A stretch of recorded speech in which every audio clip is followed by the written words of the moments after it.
When I refused to name my baby after my husband's late sister, he filed for sole custody claiming I was emotionally unstable.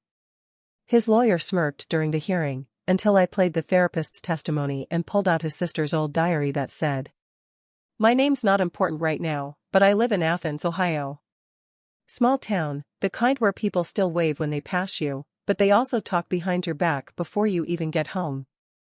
I married a man named Mark 5 years ago. At first, he was everything I thought I needed, calm, reliable, a little guarded, but sweet when he wanted to be. His sister, Clara, died in a wreck a year before we met. It wrecked him. Clara was everything to his family. She was the good one. Their golden child. I heard about her all the time, how she was the glue that held everyone together, how smart she was, how kind. At first, I listened. I even cried once with his mom while looking at old photos. But the way they talked about her. It wasn't just grief. It was like they made her into a saint. No flaws. No mistakes. Just perfect Clara. I didn't see how deep it ran until I got pregnant. Mark was quiet at first when we found out. Then suddenly he was all in. He wanted to do everything by the book. Birth plan, parenting books, organic everything. Then he brought up the name. He said, if it's a girl, we'll name her Clara. Like it was a given. Not a question. Not a discussion. I asked him to slow down. I told him I needed time to think about it. He got cold real fast. You don't want to honor my sister? I said, it's not that. I just feel weird naming our child after someone who died in such a tragic way. He stared at me like I'd slapped him. She's family, he said. This is how we keep her memory alive. But it felt wrong to me. Like we weren't naming our baby, we were resurrecting someone else. Our child hadn't even been born yet and already she had to carry Clara's ghost. I told him I didn't want that. That I wanted our baby to have her own name. He said I was selfish.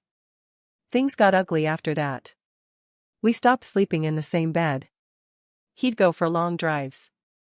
He stopped talking about the pregnancy at all. I started therapy because I couldn't breathe without crying. I didn't eat. I didn't sleep. I started blaming myself for everything. Was I a bad wife? A bad mom already? Then I found out what he did. Mark had filed for sole custody. He said I was emotionally unstable. That I'd refused to honor his sister's memory because I had some kind of deep-seated resentment. He used my therapy sessions as proof that I wasn't mentally fit to raise our child. He told his lawyer I'd lost touch with reality. The court date was set. His lawyer, Doyle, looked like the kind of guy who kicks puppies for fun. During the hearing, he smiled the whole time. Like he knew they were going to win. Like I was just some hysterical wife who needed to be put in her place. They tried to paint me like I was dangerous. That I was unstable. That I had issues. I didn't break. I didn't scream. I let my lawyer speak, and then I brought out the diary. It was Clara's. I'd found it months ago while helping Mark's mom clean out their attic. I wasn't supposed to keep it, but something told me to hold on to it. The pages were full of pain. Clara wasn't the perfect girl they made her out to be. She felt trapped. Lost. Like everyone loved an image of her, not the real her. There was one page I couldn't forget, they don't know who I really am. They only see what they want. I feel like I'm already dead, and they're just waiting to bury me in praise. Another, I don't want to be remembered as some angel. I just want to disappear without making everyone else miserable. I read it in court. The room went quiet. Mark turned white. Doyle finally shut up. The judge asked to see the whole diary. My therapist, Dr. Green, was called to testify. He said I wasn't unstable. I was grieving. Hurt. Trying to build a healthy future for my child. That refusing to name her Clara wasn't erasing her memory, it was about protecting our daughter from being trapped in someone else's identity. That hearing changed everything. But the fallout wasn't over. Mark wouldn't speak to me after. His parents called me a traitor. Said I dug up the past to shame them. But I didn't do it for revenge. I did it to show them the truth. They didn't want Clara to rest. They wanted her to live again, through my daughter. I couldn't let that happen. We were still in the middle of the case when I started getting anonymous letters. Some were just threats. Others hinted that if I kept pushing, more truths would come out, about me, about my family. Someone was digging. I had no idea how bad it was going to get.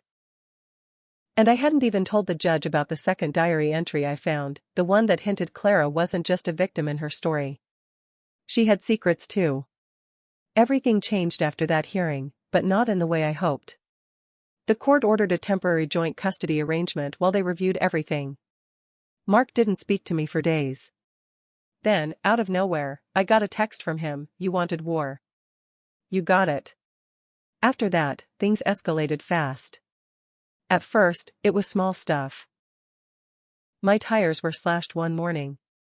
I thought maybe it was just a random act, until it happened again the following week, same pattern. Then someone egged my front door. Then my mailbox got ripped out of the ground. I filed a police report. Nothing came of it. My therapist told me to keep a journal of everything, to track the pattern. But part of me already knew who was behind it. I just couldn't prove it. Not yet. A week later, I opened the door to find Mark's mom, Lorraine, on my porch. No call, no warning. Just standing there, holding a box. "You should have left well enough alone," she said. Her voice wasn't shaking. She wasn't even angry, just cold. She pushed the box into my arms and said, "Since you like digging up ghosts, here's some more bones." Then she walked away. Inside the box were photos. Clara, smiling. Clara with bruises. Clara with a black eye. I stared for a long time before I noticed the handwriting on the back of one picture. "Don't let him make me into something I'm not." That was when I knew. There was someone in that family, maybe more than one, who had hurt Clara. Someone who wanted her memory to stay perfect because the truth would destroy them. I contacted a girl I remembered from one of Clara's yearbooks, Janelle. She still lived in Athens and remembered Clara well. When I met Janelle at a coffee shop, she looked nervous. She kept checking the door. "I shouldn't be talking to you," she said. "Why not?" "Because I told Mark years ago that I'd stay out of it." "What did you stay out of?"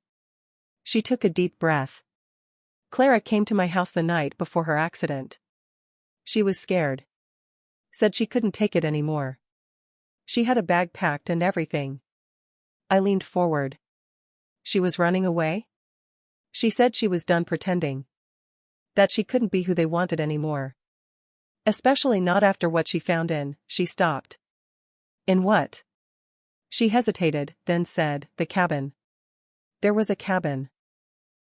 I'd never heard about it. But apparently, the family had one up by Stroud's Run State Park. It used to belong to Mark and Clara's grandfather. No one ever mentioned it to me. Janelle said Clara went there a lot in the last few months of her life. Said it was her hiding spot. And now I needed to see it for myself. I didn't tell anyone where I was going. I drove out to the edge of the park and hiked the rest of the way. It took nearly an hour to find it. An old wooden place half covered in vines, completely silent. Inside was dust, mildew, and a smell like old paper. I found a shoebox buried in the corner of the closet. Inside were letters. From Clara. Addressed to no one. They looked like therapy letters, unsent. There were over 20 of them. Most were about the family. One was about Mark. He looked at me like I owed him my life. Like I was his second chance. But I'm not. I'm just me. Another one hit me like a brick. "If anything happens to me, tell the truth. Tell them I didn't want to be remembered this way." I took photos of everything. I didn't know what to do with them yet, but I knew this: Mark wasn't just grieving his sister. He was protecting something. Or hiding it. And now I had proof. He showed up at my place that night. Pounded on the door. I didn't answer. "Open the door," he yelled. You're going to ruin everything. I stayed behind the curtain and filmed the whole thing. He punched the glass and walked away before the cops arrived. They didn't arrest him. Just gave him a warning. But I knew now, this wasn't about the baby. This was about keeping the truth buried. And I wasn't going to let that happen. Not anymore. I first noticed it when I got an email from my job's HR department. Someone had sent them screenshots of my therapy appointments, trying to claim I was too unbalanced to work. It didn't come from Mark directly. But the sender used a burner email with my full legal name in the address. That wasn't public anywhere.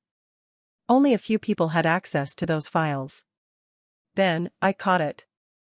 My phone's microphone had been accessed by a remote device. I went to a local computer shop. The guy told me a tracking app had been installed, one that could listen and record. I wiped the phone and got a new one the same day. Then I filed for a protective order. My lawyer said it might not stick unless there was more physical proof. I told her we'd get it soon enough. 2 days later, Janelle texted me in all caps, "We need to talk. Now." We met at a gas station off the highway, like we were in some kind of spy movie. She was shaking. "I lied," she said. I froze. About what? I knew what happened at the cabin. I didn't just hear about it, I was there. She looked me dead in the eye. Clara tried to report something before she died. She had evidence. Against someone in the family. Who? I asked. Your husband. Clara had found something in Mark's old laptop. A folder with videos.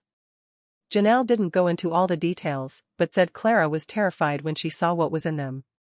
She copied everything to a memory card and hid it in the cabin. She told me, if anything happens to me, find it and take it to the cops. But I got scared after she died. I asked Janelle if the card was still there. She said no. She'd gone back a few weeks after Clara's funeral and it was gone. That's when I remembered something.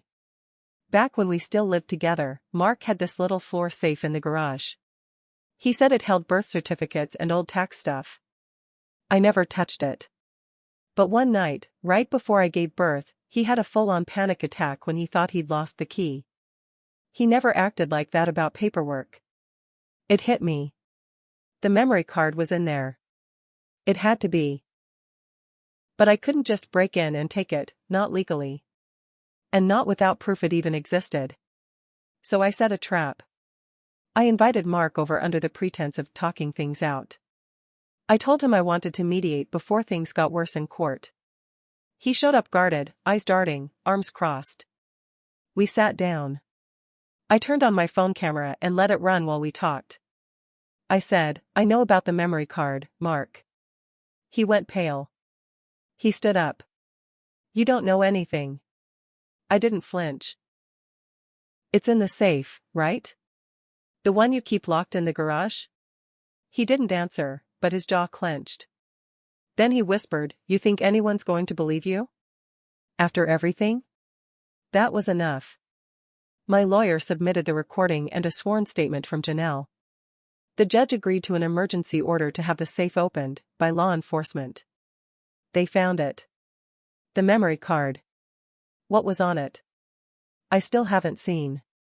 The police took it as evidence. But whatever it was serious enough that they took Mark in for questioning that same night. I haven't seen him since. But that wasn't the end. Not even close. Because 2 days after the safe was opened, I got a message. No name. No number. Just one line, Clara wasn't the only one who knew. And attached was a photo of me, taken that morning, walking my baby in the park. That photo changed everything. I wasn't just fighting for custody anymore. I was fighting to keep my son safe. Someone was out there, still protecting Mark, still keeping Clara's truth buried. And now, they were watching me. I showed the message to the police, but they said without a number or origin, there was nothing they could do. My lawyer suggested I stay with family or rent a short-term place. But I didn't run. I'd run enough in my own head already. Instead, I installed cameras, alarm systems, even had my neighbor, a retired vet named Ronnie, keep an eye out. He used to work military surveillance and offered to help for free. If anyone messes with you again, I'll catch it, he said. That night, I didn't sleep. The next morning, I woke to find another letter taped to my door. It wasn't typed. It was handwritten. Stop digging. You think Clara was innocent? Ask her about July 2017. Ask her what she did to him. It didn't make sense at first. But I went back to the diary. July 2017. There was a page torn out, but on the next one Clara had scribbled in the corner, I never meant for it to go that far. He told me it was just between us. But I felt like property. I brought the new threat to Janelle. Her hand shook when she read it. She never told me this, she whispered.